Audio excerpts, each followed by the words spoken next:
Ontem eu li sobre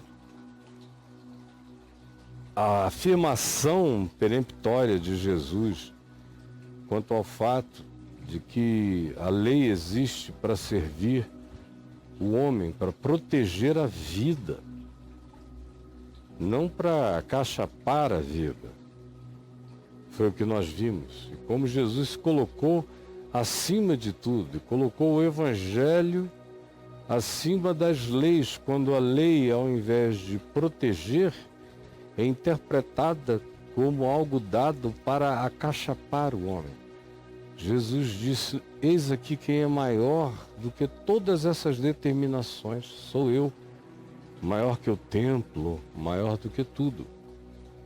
E eu estou garantindo que o que eu quero é misericórdia e não a imposição de sacrifícios que tirem sequer um dia de conforto e de liberdade da existência humana. Aí o texto prossegue dizendo que outra vez ele partiu dali e entrou numa outra sinagoga num sábado. No outro sábado, cura um homem com a mão ressequida, e o mesmo tema do que é mais importante, se o homem ou a lei, se o cumprimento restrito e letrista de qualquer que fosse a escritura, ou a aplicação do espírito da palavra libertando o ser humano das suas mazelas. E isso suscita uma outra questão, que tem a ver com a blasfêmia, com a palavra, com a fala, produzida pela raiva, pela antipatia, pelo ódio, que era o caso desses fariseus que não o deixavam em paz, indo atrás dele, murmuravam e blasfemavam, porque viram Jesus curar um endemoninhado cego e mudo. E quando viram aquilo tudo, não podendo impedir a cura de acontecer, não podendo descurar o homem, nem negar os fatos diante do povo, começaram a murmurar, a tentar inventar e a fazer ilações sobre a origem da manifestação do que acontecia em Jesus, e disseram que era demônio. Jesus expulsava demônio pelo poder de Belzebu, curava pelo poder do diabo, fazia o que fazia pela força do mal, porque infelizmente o fanatismo religioso é assim. Quando ele não tem argumento, ele nunca tem argumento, ele apela para mentira, para caricatura, para injúria. Não tem argumento, ele grita, desesperado, esperneia, como um menino caprichoso, e coloca e transfere a culpa e invoca o diabo para justificar o que quer que ele não consiga explicar. Jesus, porém, conhecendo-lhes os pensamentos,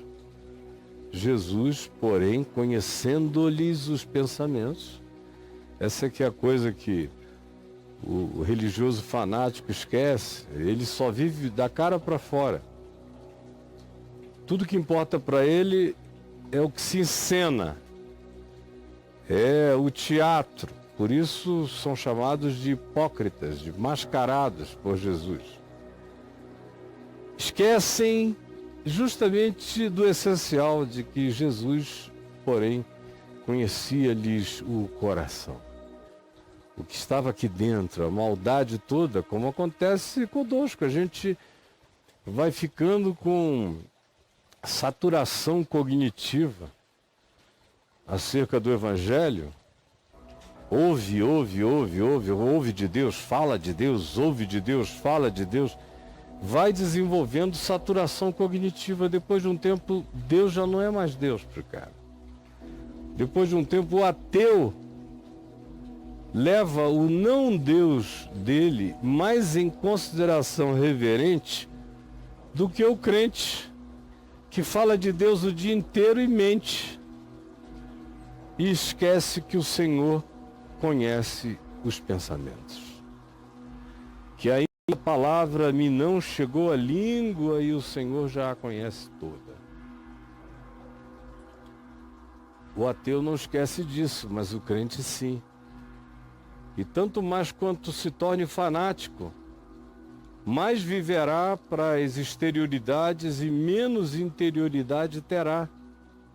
Mais será uma pessoa de performances e menos uma pessoa de consciência e de caráter. Jesus, porém, conhece-lhes o pensamento. Portanto, disse, todo reino dividido, aí conta aquela história e a lógica de Jesus imbatível, argumentativa, e termina dizendo, olha, vocês trabalham com uma lógica que é contra o pressuposto de vocês. Nem pensar vocês sabem. Agora tomem cuidado, porque vocês estão usando um argumento perigoso. Vocês estão atribuindo a Deus o poder do diabo. O Deus misericordioso, o Deus da cura, o Deus da compaixão, o Deus que ouve a oração, que é quem está em ação na minha vida, está sendo tratado, interpretado como Belzebu. E não é porque vocês de fato pensem que seja assim. É só porque vocês não têm argumento e tendo sido vencidos pelos fatos e pela palavra, como vocês não têm resposta, vocês simplesmente acusam e dizem que eu sou um blasfemo, possuído por Belzebu. Mas cuidado, isso não é brincadeira. Aquilo que sai da boca do homem tem consequências.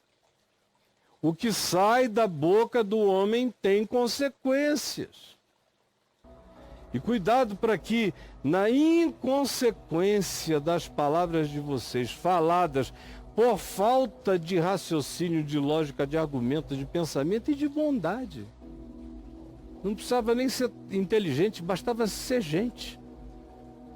Não precisava ter inteligência. Se tivesse o lado da dimensão humana, já não se diria isso sobre ninguém, acerca de ninguém, que a pessoa é um possesso de Satanás porque faz o bem de um modo que eu não concordo, ou num dia que eu não quero, ou transgredindo as liturgias do meu fanatismo religioso. Jesus diz, não brinquem disso. E explica por quê. No verso 33, ele já tinha falado da blasfêmia contra o Espírito Santo, dizendo, não brinquem disso. Essa coisa pode voltar sobre vocês. E aí ele dá um exemplo do cotidiano, dizendo que não existe brincadeira com aquilo que a gente faz ou deixa de fazer e fala, ou deixa de falar, porque ele conhece os nossos pensamentos. Eu posso inventar uma coisa boa para dizer pensando algo mal, enquanto falo a coisa boa acerca do outro. O que vai valer? A coisa boa que eu falei, enquanto todo o meu pensamento, sentimento e desejo eram maus, embora eu fale coisas boas, mas deseje no coração coisas ruins? O que vai valer? Se Deus não é Deus, vai valer a encenação do palco da religião. Mas se Deus é Deus, vai valer o que me passa, o que me é pensamento, cogitação no meu coração.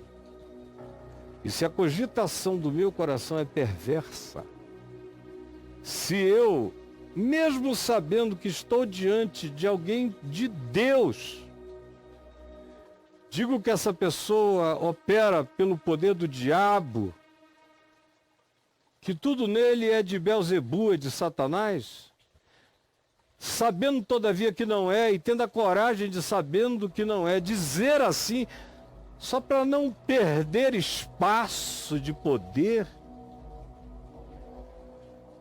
Jesus disse, vocês se colocam num lugar muito perigoso, cuidado. É melhor não crer em nada do que dizer que crê praticando assim. Ou não sabeis que a árvore boa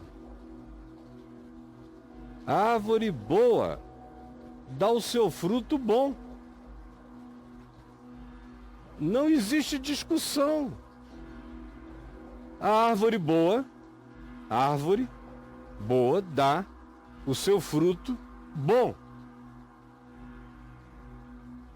O argumento da árvore é o fruto equivalente à sua natureza. E também vocês sabem que a árvore má dá o seu fruto venenoso, mau, conforme a sua natureza. Não é boa para alimento, ela mata.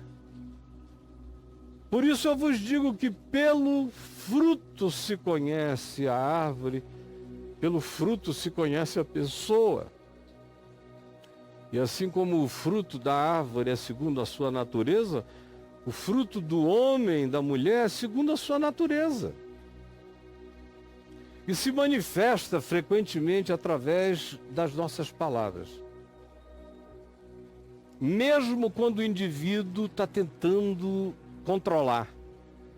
Mas se o mal está plantado nele, se a raiva, o ódio, a antipatia, o olhar ruim, a interpretação perversa, que é capaz de ter coragem de falsificar a realidade, atribuindo a essa pessoa o que essa pessoa não é e não faz, não pratica, e dizendo que ela está associada às trevas, enquanto ela gera e produz fruto de luz em tudo que faz.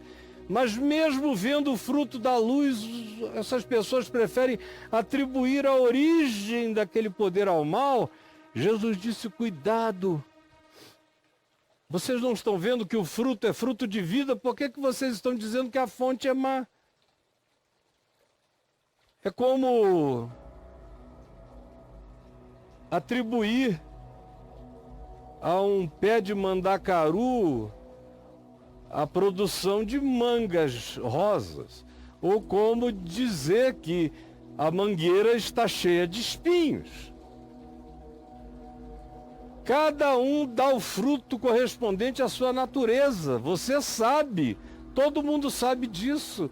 É uma obviedade que Jesus usa, porque espiritualmente falando, quando se chega ao mundo da religião, da fé, do imponderável, a maioria das pessoas fica impressionada com o que ouve, se emprenha pelo ouvido. A maioria não tem discernimento para discernir o fruto. Por isso Jesus diz: raça de víboras. Cara, vocês são cobras criadas, é o que Jesus diz. Como podeis falar coisas boas sendo tão maus como vocês são? Porque a boca acaba falando, vazando, o inconsciente extravasa uma hora ou outra. Aquilo do que ele está cheio, a boca fala do que está cheio o coração. A boca fala do que está cheio o inconsciente. Veja como essa noção de inconsciente agindo à revelia está longe de ser freudiana. É Jesus dizendo aos fariseus: olha, essa coisa aparece à revelia. Não adianta. Vocês não conseguem esconder quem vocês são. Num ataque de raiva súbita, vocês acabam dizendo quem vocês são. E como vocês veem a vida, mesmo que vocês tenham que torcer a verdade para proferir uma blasfêmia, uma mentira, vocês fazem isso sem temor nenhum. Porque vocês não se seguram ao que Jesus está dizendo. E nunca vão conseguir se segurar. Se enquanto vocês não se transformarem em gente boa, a boca de vocês vai falar o que é mal. Porque os pensamentos de vocês vão pensar o que é ruim.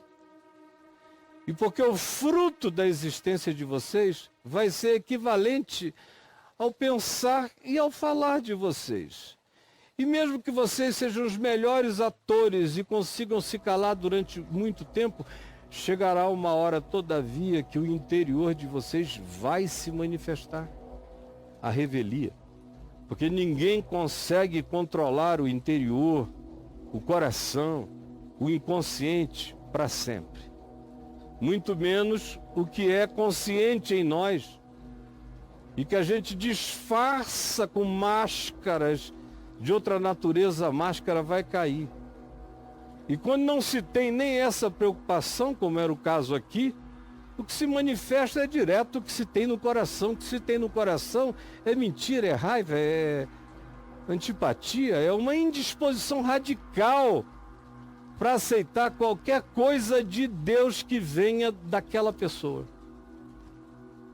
Deus só pode ser Deus para mim se Ele falar comigo através das pessoas que eu escolhi. E do jeito que eu determino conforme as liturgias do meu entendimento. Se Deus se manifestar usando pessoas que eu não aprovo e fazendo coisas que eu não quero, em datas não agendadas, eu me levanto contra em nome de Deus, em nome da ortodoxia, em nome da religião, em nome das nossas liturgias, eu vou dizer, e aí nessa, tem gente que não se segura, que vai falando perversidades sem tamanho contra o próximo. Nessa brincadeira, eu, por exemplo, já fui chamado de anticristo, de discípulo de Belzebu, de endemoninhado, de blasfemo. Por quê? É porque era assim? Não, é porque os fariseus, não tendo como argumentar, apelam para a blasfêmia sempre e manifestam. Querendo ou não querendo, é uma questão de tempo. Eles derramam o que eles têm no coração. Porque Jesus diz, vocês são uma raça de víboras. A raça é essa. A raça é de víboras. Essa é a etnia espiritual de vocês, é a etnia das víboras. Só tem veneno na boca de vocês.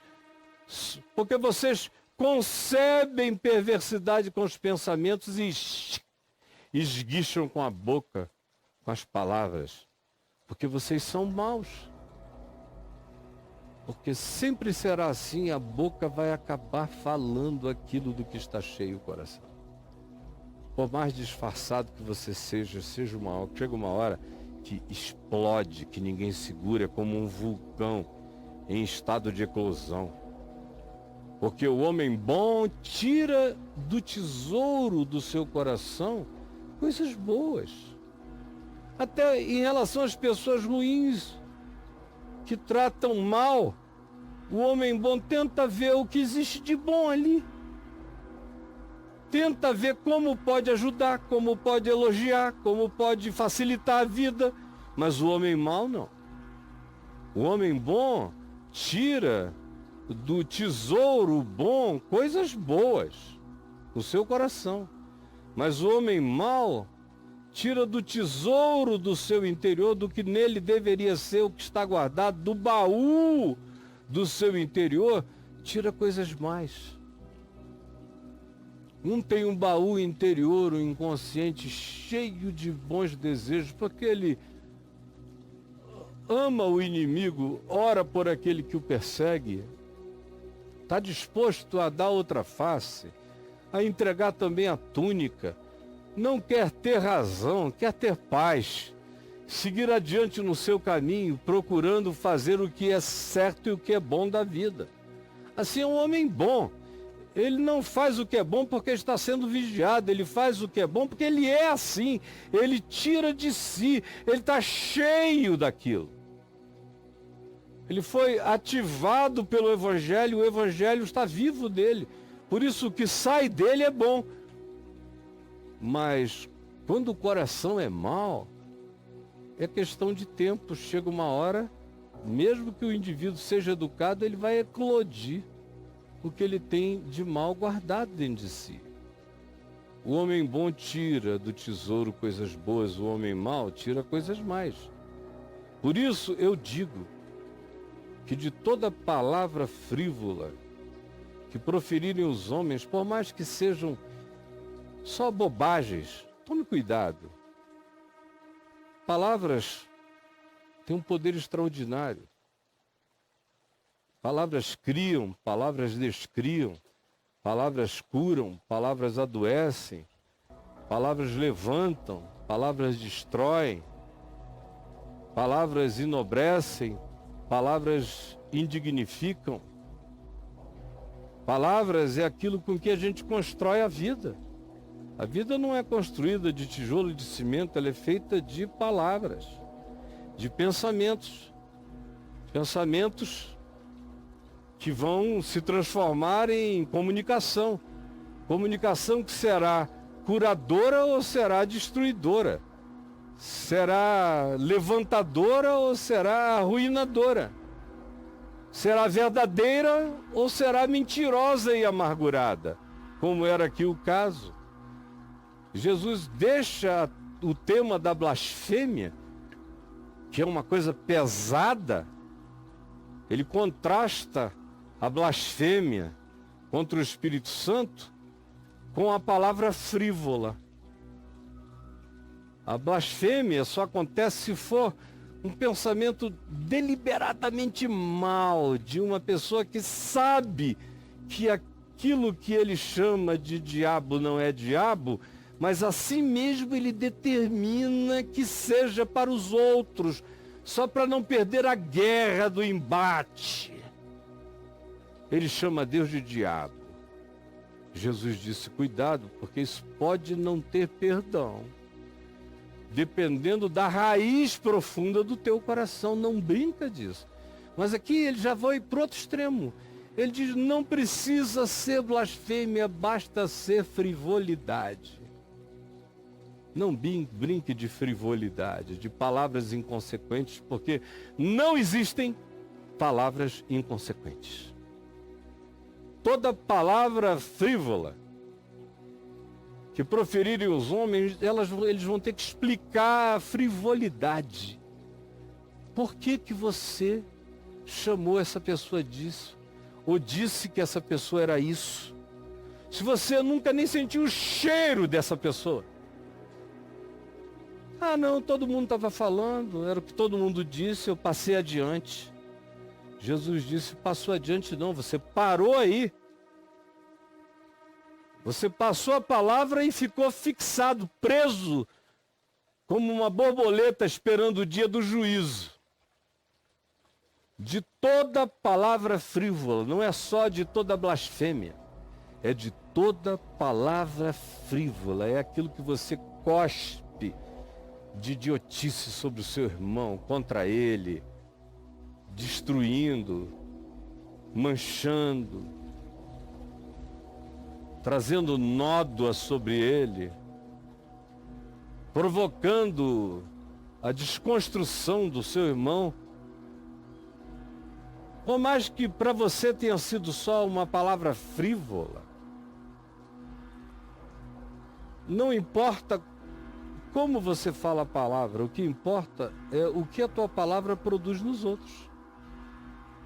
Por isso, se palavras boas conseguem ofender gente ruim, imagino que palavras más podem fazer com gente boa, que tem o coração fragilizado. Eu vejo todo dia aqui, falando palavras de vida, tem gente que se sente ofendida.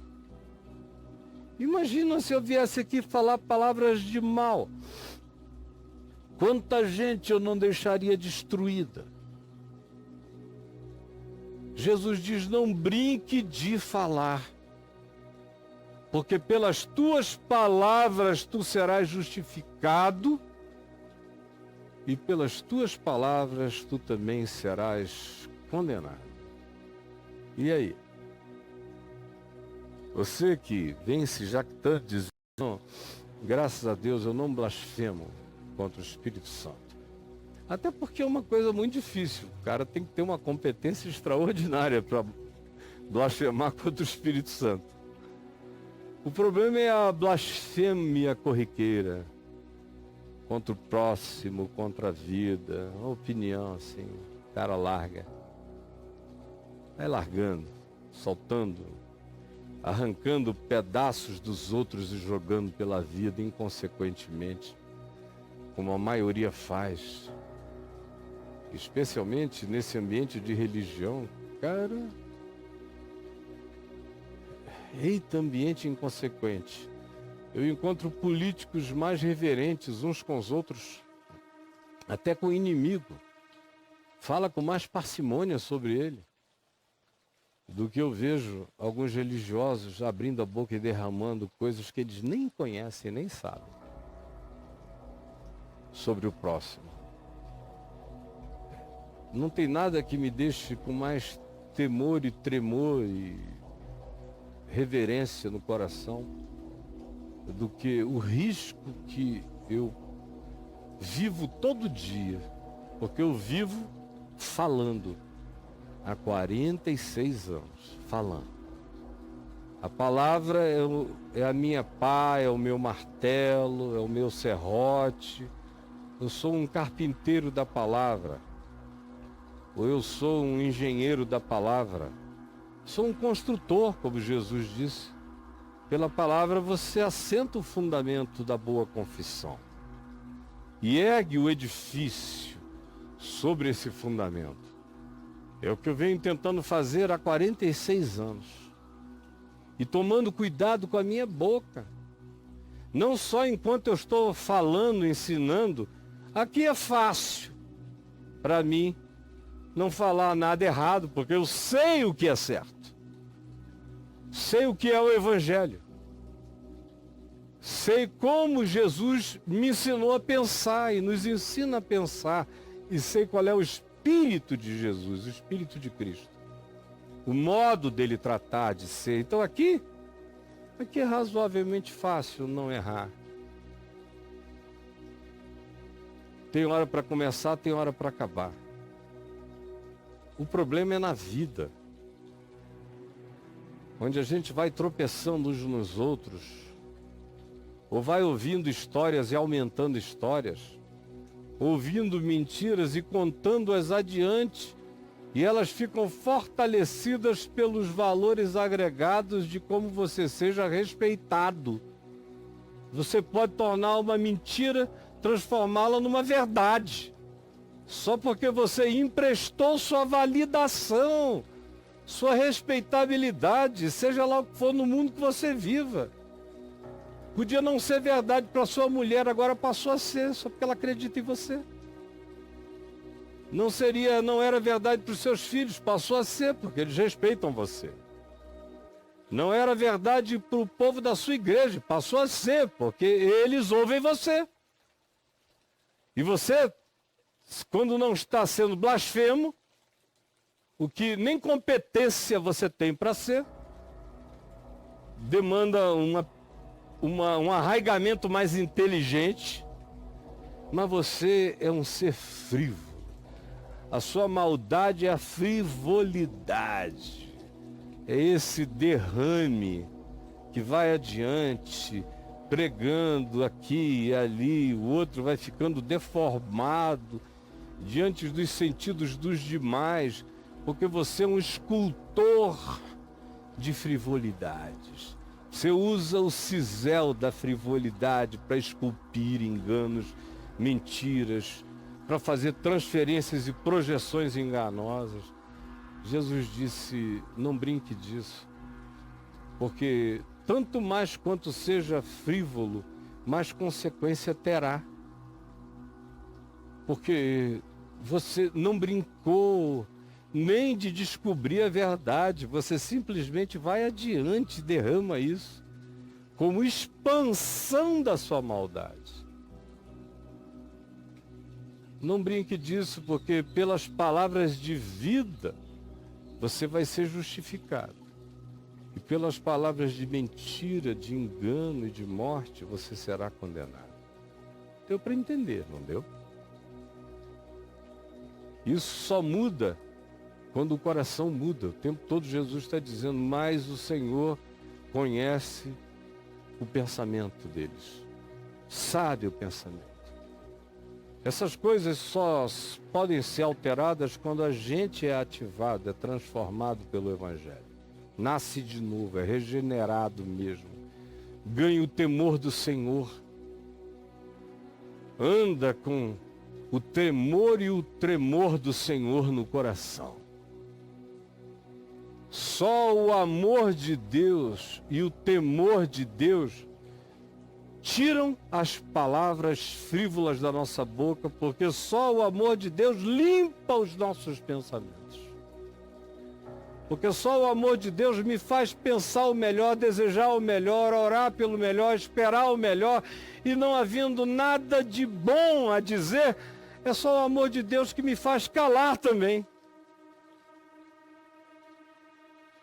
É só o amor de Deus que contém as minhas opiniões frívolas.